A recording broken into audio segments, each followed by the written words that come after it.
বন্ধুরা, ফুটবল ইতিহাসের যত সব লেজেন্ডারি প্লেয়ার রয়েছে তার অর্ধেকেরই বেশি বার্সেলোনা থেকে বের হয়েছে। জি হ্যাঁ বন্ধুরা, বার্সেলোনার ইতিহাসটা আসলে সুন্দরময়, কারণ বার্সেলোনা টিমে এমন কিছু লেজেন্ডারি প্লেয়ার তাদের ছাপটা রেখে গেছে, সেইটা এই টিমটাকে একটি ব্র্যান্ডে পরিণত করে ফেলেছে। জি হ্যাঁ বন্ধুরা, আজকের এই ভিডিওতে আমরা ফুটবল ইতিহাসের এমন 10 ফুটবলারকে দেখতে চলেছি যারা বার্সেলোনার ইতিহাসে লেজেন্ডারি প্লেয়ার হিসেবে অলওয়েজ স্মরণীয় হয়ে থাকবে। তো এর মধ্যে যদি আপনি আপনার ফেভারিট প্লেয়ারটি পেয়ে যান তাহলে কমেন্ট বক্সে কমেন্ট করতে একেবারে লেট করবেন না কিন্তু। তো আমাদের লিস্টে 10 নম্বরে যে প্লেয়ারটি রয়েছে তার নাম হচ্ছে মাইকেল লাউডরুপ। এই প্লেয়ারটি বার্সেলোনার হয়ে খেলেছে শুধুমাত্র 5 বছর, আর সেই 5 বছরে সে 296টি ম্যাচ খেলে এবং সে মোট গোল করেছিল 97টি। তবে গোলের সংখ্যা কম হলেও এই প্লেয়ারটির খেলা মনে রাখবে বার্সেলোনার সকল প্লেয়ারগুলোই, কারণ সে European club, European super club,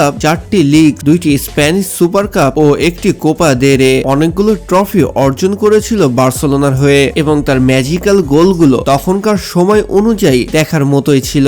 1989 থেকে 1994 পর্যন্ত সে তার ফুটবল ক্যারিয়ারে সব থেকে সুন্দর মুহূর্তগুলো কাটায় বার্সেলোনাতেই। তো যাই হোক বন্ধুরা, এবার 9 নম্বরে যে প্লেয়ারটি রয়েছে তার নাম হচ্ছে নেইমার জুনিয়র। জি হ্যাঁ বন্ধুরা, নেইমার জুনিয়র তো বার্সেলোনার রাজপুত্র হয়ে থাকতো। নেইমারের খেলা ফুটে উঠেছিল বার্সেলোনাতে আসার পর থেকে, ঠিক 2013 সাল থেকেই, এবং 2013 সাল থেকে 17 সালের মাঝখানে সে যতদিন বার্সেলোনাতে ছিল সে মোট 196টি ম্যাচ খেলে, এবং 196টি ম্যাচ খেলে সে 114টি গোল করেছিল। মানে একটি ক্লাবের হয়ে 114টি গোল করা কোনো মুখের কথা নয়। এছাড়াও champions league, club world cup, Spanish super cup, লা লিগার মতো অনেক ট্রফি সে এই ক্লাবকে এনে দিয়েছিল। তবে 2017 সালে সে বার্সেলোনা ছাড়ার পরে তার খেলাটা এবং সেই যেন হারিয়ে গেছে। মানে নেইমারকে ছাড়া বার্সেলোনা একটু ফাঁকা ফাঁকা লাগতো, আবার নেইমারও অন্য টিমে যেয়ে সেই রকম খেলতেও পারেনি, না খেলা দেখাতে পেরেছে। তো যাই হোক বন্ধুরা, এবার 8 নম্বরে যে প্লেয়ারটি রয়েছে তার নাম হচ্ছে কার্লেস পাউল। জি হ্যাঁ বন্ধুরা, বার্সেলোনার এই ক্যাপ্টেনকে কে না চেনে। কিছু কিছু প্লেয়ার তো তাকে ফুটবল ইতিহাসের ফুটবল টিমের সেরা ক্যাপ্টেন হিসেবেও স্বীকৃতি দিয়েছে, কারণ তার যে অমায়িক ব্যবহার এবং অসাধারণ খেলা এবং অ্যাগ্রেসিভ গোলগুলো ছিল সেগুলো তাকে সেরাদের মধ্যে সেরা করে তুলেছিল। তো যাই হোক বন্ধুরা, সে 1999 সাল থেকে 2014 সাল পর্যন্ত মোট 15 বছরে 663টি গেম খেলেছিল। তার মধ্যে তার গোল ছিল শুধুমাত্র 23টি, কারণ প্লেয়ারটি অ্যাটাকিং এর বদলে ডিফেন্সিভ বেশি খেলতো এবং টিমের গোল বাঁচানোর পেছনে তার অনেক বড় বড় হাত রয়েছিল।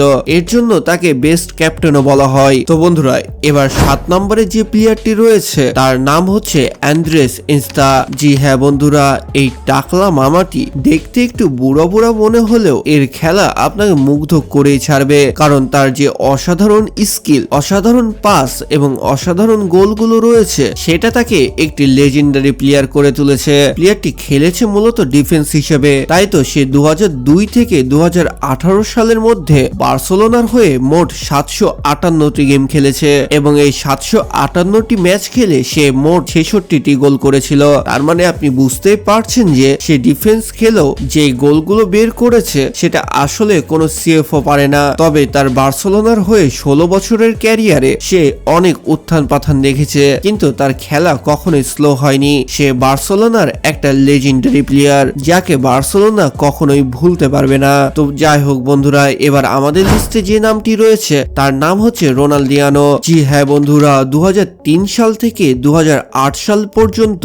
রোনালদিনোর সেরা খেলাটা সে খেলেছে বার্সেলোনা থেকে, এবং এই 5টা বছরে সে শুধুমাত্র 250টি গেম খেলেছে। তবে তার গোল ছিল 110টি, যেটা মোটেও কম না। এবং রোনালদিনোর স্কিল, ইনস্ট্যান্ট আইকিউ এবং স্কোরগুলো দেখে তাকে কখনোই ভোলা সম্ভব নয়। সে অসাধারণ স্কিল দেখিয়ে সারা বিশ্বের মন জয় করে নিয়েছিল, যে কারণেই বার্সেলোনার সেরা 10 খেলোয়াড়ের মধ্যে তার নাম অবশ্যই উঠে আসে। তো যাই হোক বন্ধুরা, এবার আমাদের লিস্টে 5 নম্বরে যে প্লেয়ারটি রয়েছে সেটা এই লিস্টের সব থেকে পুরাতন প্লেয়ার। জি হ্যাঁ বন্ধুরা, 1939 সালে সে বার্সেলোনা ক্লাবে যোগ দেয় এবং 1955 সাল পর্যন্ত সে 16 বছরে মোট 456টি ম্যাচ খেলেছিল, এবং সেই ম্যাচগুলোতে তার মোট গোল ছিল 304টি, যেটা কোনো দিক দিয়ে কম নয়। এবং এই প্লেয়ারটার খেলা দেখলে আপনি বুঝতে পারবেন যে এখন নতুন যে যে প্লেয়ারগুলোর স্কিল আমরা দেখতে পাই 50-70 বছর পেছনেও প্লেয়াররা এরকম খেলতো, এটা বিশ্বাস করার মতো নয়। মানে ইয়াং জেনারেশনের এই প্লেয়ারগুলো এইভাবে খেলতে পারছে শুধুমাত্র এই প্লেয়ারগুলোর তখনকার ক্রিয়েটিভিটির কারণে। তো এদেরকে তো অবশ্যই অ্যাপ্রিসিয়েট করাই উচিত। তাই 70 বছর হয়ে যাওয়ার পরেও এখন পর্যন্ত বার্সেলোনা ক্লাব ভুলতে পারেনি। তো যাই হোক বন্ধুরা, এরপরে 4 নম্বরে যে প্লেয়ারটি রয়েছে তার নাম হচ্ছে দিয়াগো ম্যারাডোনা। জি হ্যাঁ বন্ধুরা, যে প্লেয়ারটি এমনিতে লেজেন্ডারি এবং এই লেজেন্ডারি প্লেয়ারকে বার্সেলোনা টিমে খেলার পরেও বার্সেলোনা টিমে না রাখলে বার্সেলোনার ফ্যানরা একটু রাগ করতেই পারে। তো সেটা বলে নয়, তার খেলা দেখে কিন্তু তাকে এই লিস্টে রাখা হয়েছে। সে কিন্তু বার্সেলোনার হয়ে শুধুমাত্র 2টা বছর খেলেছিল, 1982 সালে জয়েন করে 1984 সাল পর্যন্ত, এবং এই 2টা বছরে সে 75টি গেম খেলে এবং সে 75টি ম্যাচে মোট 45টি গোল করেছিল। তো যাই হোক বন্ধুরা, এবার 3 নম্বরে যে প্লেয়ারটি রয়েছে তার নাম হচ্ছে জাভি হার্নান্ডেজ। জি হ্যাঁ বন্ধুরা,